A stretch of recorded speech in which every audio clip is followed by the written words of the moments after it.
Hi everyone, welcome to my channel, The Audible Dentist. In this video I am going to share BTSC Dental Exam 2025 question solution with explanation to help you understand the concept better. So let's start. Question 20 is, which of the following is the primary function of a Pontic in a fixed partial denture? Option 1. Acts as an orthodontic anchorage. 2. Provide occlusal stability to adjacent tooth. 3. Replace missing tooth. 4. Increase retention. Answer is 3. Replace a missing tooth. The primary function of a Pontic in a fixed partial denture, FPD, is to replace a missing tooth. It restores the function, like chewing, maintains aesthetics, and helps preserve the alignment of adjacent and opposing teeth by filling the space left by the missing tooth. 21. Which of the following is the most significant risk factor for the development of alveolar osteitis after tooth extraction? Option 1. Use of local anesthesia with adrenaline. 2. Excessive saline irrigation post-extraction. 3. Smoking and tobacco use. 4. Systemic antibiotic use. Answer is 3. Smoking and tobacco use. Smoking and tobacco use is the most significant risk factor for alveolar osteitis, dry socket, because nicotine causes vasoconstriction, reducing blood flow to the extraction site and impairing healing. Smoking disrupts the blood clot, either by suction or heat, leading to its dislodgement or breakdown. Toxins in tobacco interfere with normal healing and increase bacterial contamination. These factors prevent proper clot formation or retention, which is essential to avoid dry socket. Question 22 is, when planning a removable partial denture, which type of clasp should be used in the presence of a high survey line on a tooth of a cast? Option 1. Roach clasp. 2. Modified T-clasp.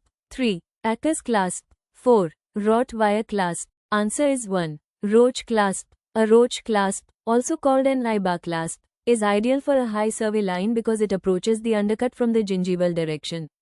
This allows it to engage a suitable undercut below the high survey line without interfering with aesthetics or causing food trapping, making it more retentive and less visible.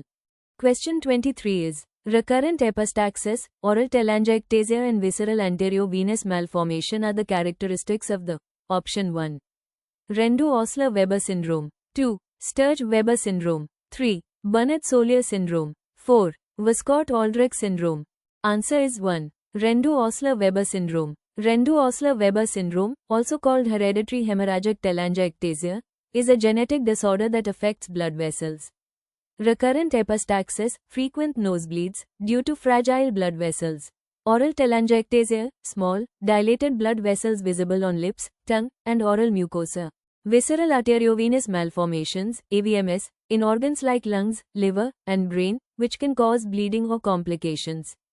Cause: mutation in genes involved in blood vessel development, like ENG or ACVRL1. Mode of inheritance: autosomal dominant.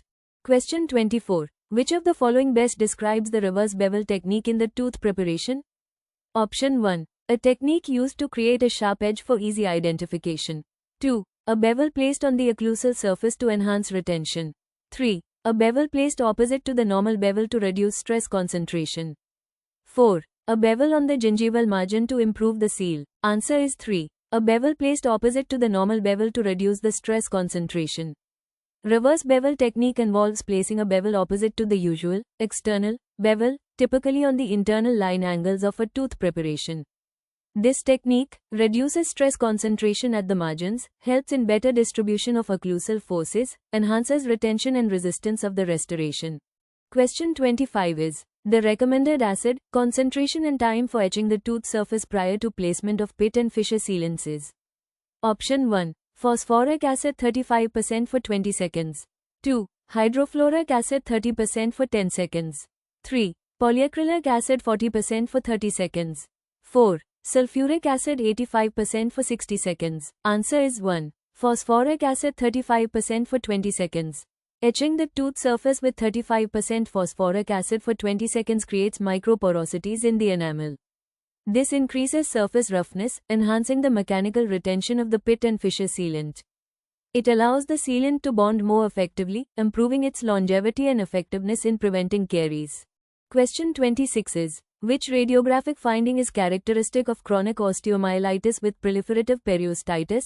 Option 1. Onion skin appearance. 2. Tooth root resorption. 3. Uniform bone loss. 4. Widening of the periodontal ligament space. Answer is 1. Onion skin appearance. In chronic osteomyelitis with proliferative periostitis, also known as Gare's osteomyelitis, the periosteum reacts to chronic low-grade infection by laying down successive layers of new bone. This creates multiple concentric layers of bone deposition, resembling the layers of an onion, hence the term, onion skin appearance, on radiographs. Question 27 is, which of the following is common non-inflammatory disease involving the jaws and is characterized by bilateral, symmetrical expansion of the mandible and maxilla, typically in children? Option 1. Cherubism. 2. Osteomyelitis. 3. Central giant cell granuloma. 4. Fibrous dysplasia. Answer is 1. Cherubism. Cherubism is a rare, non-inflammatory genetic disorder that usually affects children. It causes bilateral, symmetrical expansion of the mandible and maxilla, giving the cheeks a full, rounded, cherub-like appearance. It is painless, often discovered during growth, and lesions may stabilize or regress after puberty. Question 28 is, what action is recommended to clear the patient material that may have entered the dental handpiece turbine after use? Option 1. Install anti-retraction valves in dental unit water lines. 2. Run the handpiece to discharge air and water for 20 to 30 seconds. 3. Soak in liquid chemical germicides. 4. Use vacuum suction. Answer is 2. Run the handpiece to discharge air and water for 20 to 30 seconds. After using a dental handpiece, it's recommended to run it for 20-30 seconds to flush out any patient material, debris, or contaminants that may have entered the turbine. This helps maintain handpiece hygiene, prevents cross-contamination, and ensures proper functioning by clearing internal pathways with clean air and water. Question 29 is, which of the following conditions can cause macroglossia? Option 1. Amyloidosis. 2. Psoriasis. 3. Median rhomboid glossitis. 4. Candidiasis. Answer is 1. Amyloidosis. Macroglossia refers to an abnormally large tongue. Amyloidosis can cause macroglossia due to amyloid protein deposition in tongue tissues, leading to enlargement, stiffness, and impaired function. It is a classical feature in systemic amyloidosis, especially primary amyloidosis. Question 30 is, what is the primary reason for using reverse between radiographic technique in child with cerebral palsy? Option 1. To reduce radiation exposure. 2. To reduce radiographic distortion. 3. To reduce discomfort due to gag reflex issues. 4. To improve image clarity and reduce superimposition. Answer is 3. To reduce discomfort due to gag reflex issues.